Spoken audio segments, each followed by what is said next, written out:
আমার রান্নাঘরের সামনের দিকের জানলা থেকে যখনই বাইরের দিকে চাইতাম দেখতাম এই ফুল গাছটা।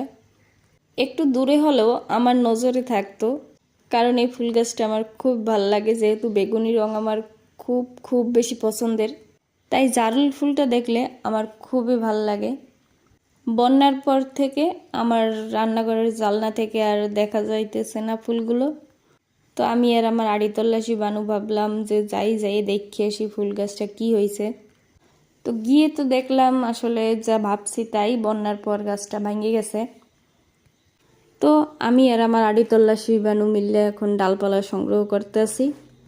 জারুল বা ফুরুষ ফুল গাছ নার্সারিতে এখন কিনতে পাওয়া যায়। অনেক ছোট চারাও অনেক সুন্দর ফুল দেখেছি।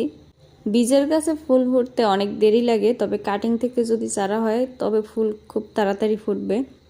এত বন্যা হলো, এত ক্ষয়ক্ষতি হলো, এদিকে আমাদের কৃষি অধিদপ্তর বলতে আছে 30 কিলোমিটার বেগে নাকি বাতাস হয়েছে।